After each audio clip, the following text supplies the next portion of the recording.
In today's world, wrong isn't just common. It's become the norm.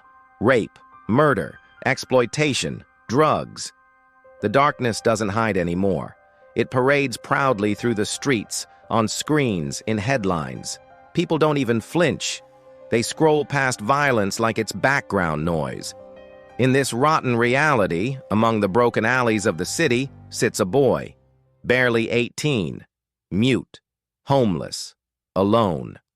His name is Eli, though no one really knows that. Every day he sits near the subway station, watching, drawing, gesturing. But he's not begging, he's warning, pointing to strangers who hide knives, signaling to people about vans parked too long with no driver, trying to tell the world that something isn't right. But no one listens. Some laugh, others whisper, "Crazy mute," and move on. To them, he's just another street corner ghost. But Eli isn't crazy. He has a gift, one born from deep trauma, a mind tuned to danger like a radar.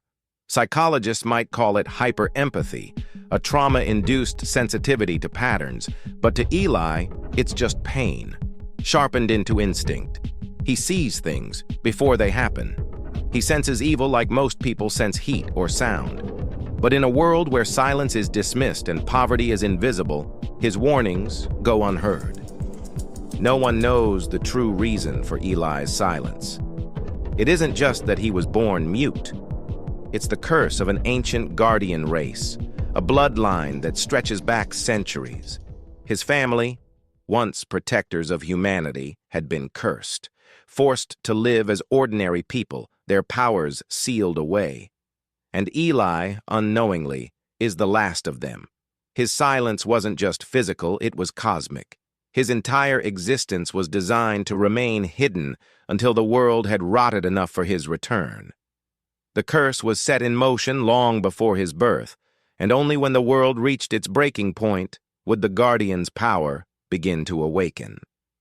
Eli's pain wasn't just his own. It was inherited. One day, he sees a little girl in a yellow dress about to get into a black SUV. Eli panics. He rushes to her, grabs her hand, signs wildly, "Danger, number." Her mother screams in fear. Bystanders jump on him, kick him, beat him. He bleeds on the concrete while the SUV drives away. The next morning, the girl is missing, abducted, gone. The city is shocked, but only for 24 hours. Eli stops drawing, stops eating, stops trying. He just sits, silent, still, hollow. But deep within him, something ancient begins to stir. Bones ache, dreams scream, blood remembers. The curse that had bound him for so long starts to break. The silence becomes unbearable. That night, in the dead of winter, as the city sleeps unaware, Eli lets out a silent scream, and the ground trembles. The air grows still, lights flicker and die. His body begins to shift, stretching, swelling. His skin thickens, tough as stone. Eyes glow with an ancient fire. His hands grow large, fingers cracking through layers of skin. And then, where Eli once sat, a towering figure now stands, a colossus, a giant, the silent giant. At first, people scream. Media calls him a monster. But he doesn't attack the innocent. He walks with purpose. The dark corners of society tremble as he hunts those who hide in the shadows. Drug lords, rapists, traffickers, corrupt officials. One by one, their hideouts crumble, their secrets spill. There are no speeches, no second chances, only justice, served by silence. The city trembles, not from his footsteps, but from their own guilt. They knew something was wrong. They just chose not to look. Now, the boy they ignored has become the storm they fear. People begin to paint murals of him. Hashtag spread, #sign silent giant. Some worship, others want revenge. But deep down, they all know. They could have listened when he was small, when he was human. But as the silent giant's wrath continues, something unexpected begins to happen. Innocent lives are caught in the crossfire. The lines between justice and vengeance blur. And Eli, though now in a massive, unstoppable form, is still tormented by the same trauma that shaped him. He feels the weight of every life he takes, the guilt of crossing the line between punishing evil and becoming it. In one of his most difficult moments, Eli faces a corrupt politician, a man whose greed has ruined countless lives.